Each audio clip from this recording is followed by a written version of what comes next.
Avant de commencer, n'hésitez pas à lâcher un petit pouce bleu, vous abonner et surtout activer les notifications pour pas louper les prochaines vidéos.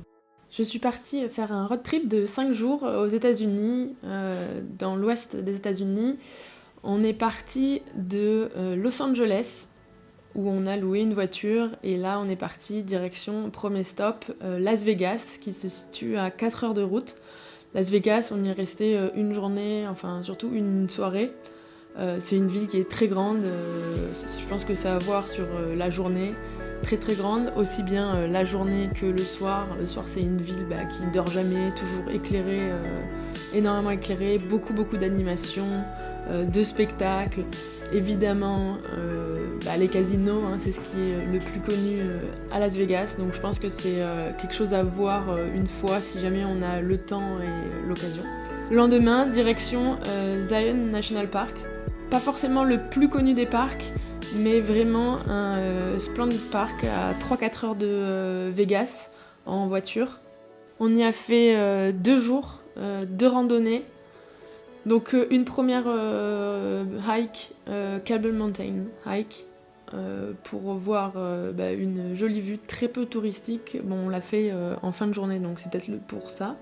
Mais on en a une splendide vue sur Zion, et c'était vraiment assez incroyable de voir la vallée, c'est vraiment joli.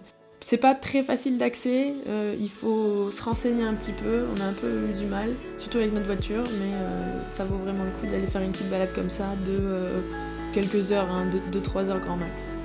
Et surtout, on a pu avoir un beau coucher de soleil au milieu de nulle part, avec la forêt aux alentours, c'était juste magnifique. Le lendemain, direction encore une fois Zion, on avait dormi à l'extérieur du parc, et là on a commencé par faire une balade qui est assez connue et qui vaut vraiment le coup, c'est Engine's Landing. Alors cette hike, il faut réserver maintenant, on peut pas y aller comme ça, donc il faut réserver à l'avance et c'est pas facile de trouver des places. C'est une loterie, mais c'est vraiment incroyable, ça vaut vraiment le coup. Je pense que c'est une des plus belles randonnées que j'ai fait de ma vie. Il faut savoir qu'il faut pas avoir peur de l'altitude, parce que c'est assez escarpé, comme vous pouvez voir, mais on se tient à des chaînes, des petits escaliers, mais après on a une vue juste incroyable sur toute la vallée, les alentours. C'est vraiment magnifique comme randonnée à faire. Et la randonnée n'est pas très longue, je dirais en 3-4 heures aller-retour, on peut avoir tout fait. Après si on prend le temps, autant prendre un peu plus de temps. Ça vaut vraiment le coup de faire cette hike, mais il faut s'y prévoir à l'avance pour avoir le permis. Ensuite, à la fin de la journée, on a repris la voiture et direction le lac Powell. Lac Powell où le lendemain, on a loué un kayak. On a loué des kayaks pour pouvoir se promener sur le lac Powell, mais aussi pour aller jusque dans les canyons. C'était vraiment une bonne expérience. Peu de monde. C'est pas quelque chose qui est très connu en général à faire, mais ça vaut vraiment le coup.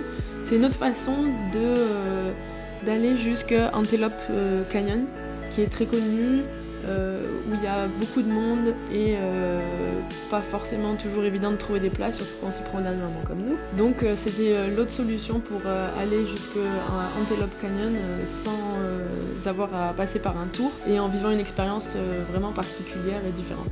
Après cette journée de kayak, on a fait un petit stop à Horseshoe Bend. Vous allez voir, c'est une vue qui est assez connue. C'est pas très loin de Antelope Canyon et de Lake Powell. C'est un endroit magnifique. Donc petit stop assez rapide avec une petite marche d'approche. Et pour notre dernière journée de road trip, direction le Grand Canyon. Donc on a fait en une journée. Donc en une journée, évidemment, on n'a pas le temps de voir tout. Mais ça nous donne un petit aperçu avec les différents points de vue, vraiment de l'immensité du Grand Canyon. C'est assez incroyable à voir. Et puis si on a un peu plus de temps, je pense que c'est bien de pouvoir descendre et de faire une randonnée dans les canyons. Mais voilà, déjà pour 5 jours de road trip, c'était vraiment une superbe aventure et je vous le conseille vivement.